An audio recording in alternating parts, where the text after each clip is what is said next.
सनातन धर्म में कृष्ण जन्माष्टमी का त्योहार बड़े ही उत्साह के साथ मनाया जाता है। इस दिन भगवान कृष्ण के मंदिरों में एक अलग ही रौनक देखने को मिलती है। यहाँ आप जानेंगे कृष्ण जन्माष्टमी की कथा क्या है। सबसे पहले आप हमारे YouTube चैनल हिंदी कथाएं को सब्सक्राइब करें।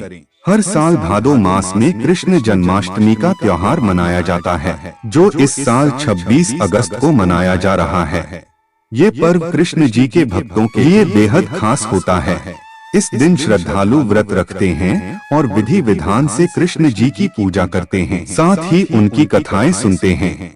जन्माष्टमी के इस शुभ अवसर पर हम आपको सुनाएंगे श्री कृष्ण जन्माष्टमी कथा। जन्माष्टमी की कथा अनुसार भगवान कृष्ण का जन्म भाद्रपद कृष्ण पक्ष की अष्टमी तिथि को हुआ था।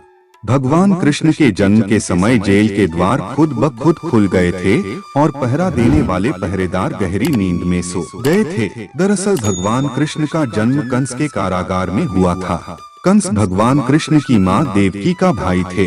वह अपनी बहन से बेहद प्रेम करता था, लेकिन एक दिन उसे अचानक से आकाशवाणी द्वारा भविष्यवाणी सुनाई दी थी कि उसकी बहन देवकी का 8वां पुत्र ही उसकी मृत्यु का कारण बनेगा। तब उसने अपनी बहन को मारने की सोची, लेकिन उनके पति ने जब कंस को ये वचन दिया कि वह अपनी सारी संतान कंस को सौंप देंगे, तब कंस ने देवकी माता के प्राण छोड़ दिए, लेकिन उन दोनों को बंदी बनाकर कारागार में डाल दिया। देवकी ने कारागार में कई बच्चों को जन्म दिया। कंस ने एक एक करके सभी को मौत के घाट उतार दिया।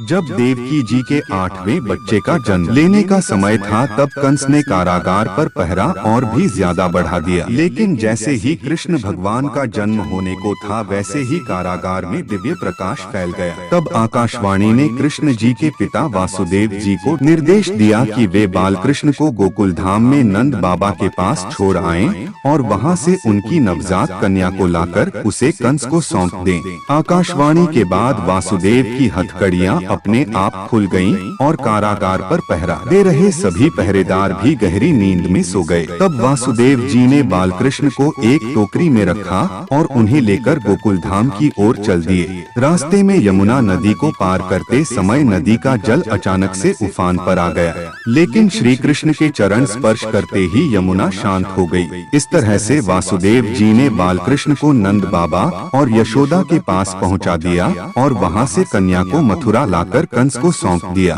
कंस ने जैसे ही उस कन्या को मारने की कोशिश की, वैसे ही वह आकाश में उड़ गई और आकाशवाणी हुई कि कंस तुझे मारने वाला बालक तो इस दुनिया में जन्म ले चुका है। अंततः श्री कृष्ण ने कंस का वध कर सभी को उसके अत्याचारों से मुक्ति दिलाई।